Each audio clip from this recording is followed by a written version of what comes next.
அனைவருக்கும் வணக்கம். அர்ச்சனா சம்புகள்லாம் பார்த்தீங்கன்னா இந்த மாதிரி ஃபேட் மேன் வந்து மன்னிப்பு கேட்டார் அர்ச்சனாட்ட. அர்ச்சனா வந்து பார்த்தீங்கன்னா அந்தளவுக்கு ஒரு ஃபோர்ஸாக வந்து இறங்கி வந்து அடிச்சிட்டாங்க. அதனால வந்து பார்த்தீங்கன்னா அவங்களுடைய அடியை வந்து தாங்க முடியாமல் ஃபேட் மேன் வந்து பார்த்தீங்கன்னா மன்னிப்பு கேட்டார் அப்படிங்கிற மாதிரி இவங்க சொல்கிறாங்க.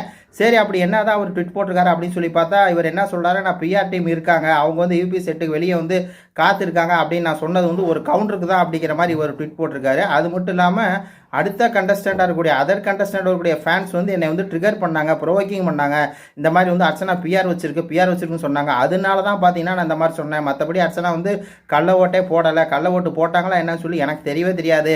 ஆனால் ஒன்றே ஒன்று, அர்ச்சனா ஃபேன்ஸ் வந்து எனக்கு ஆதரவு கொடுங்க அப்படிங்கிற மாதிரி பார்த்தீங்கன்னா இந்த ஒரு ட்விட்டை வந்து போட்டிருக்காரு. இந்த இடத்துல வந்து நம்மளுடைய கேள்வி என்ன அப்படின்னா, ஏன் நீங்கள் வந்து எந்த வகையில் வந்து அவரை வந்து இந்த மாதிரி ஒரு ட்விட்டு வந்து போட வச்சிங்க அப்படின்னு சொல்லி எங்களுக்கு தெரியும். நான் அந்த வீடியோ ஆடியோ ஃபுல்லாக என்கிட்ட இருக்குது.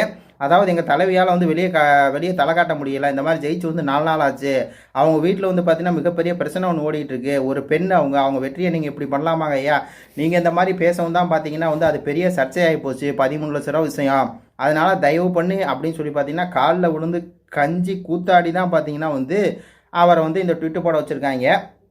நீங்கள் எப்படி சொல்லியிருக்கலாமே, நீங்கள் வந்து 13 லட்ச ரூபா இந்த மாதிரி ஏஜென்சி கொடுத்துருக்கான்னு சொல்லி சொல்கிறீங்களே, அதுக்கு ஆதாரம் இருந்தால் காட்டுங்க, அதை வந்து நிரூபிங்க.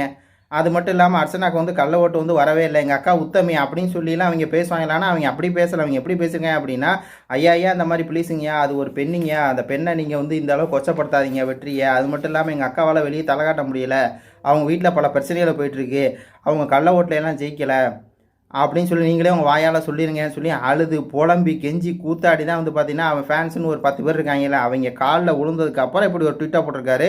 இதை வச்சுக்கிட்டு பார்த்தீங்கன்னா அந்த மாதிரி ஃபேட்மேன் வந்து அப்படியே வந்து ரிவீட் அடிச்சிட்டாரு. ஃபேட்மேன் வந்து அப்படியே மன்னிப்பு கேட்டார். என்னென்ன வீடியோலாம் போடுறாங்க, மன்னிப்பும் கேட்கல, ஒன்றும் கேட்கல.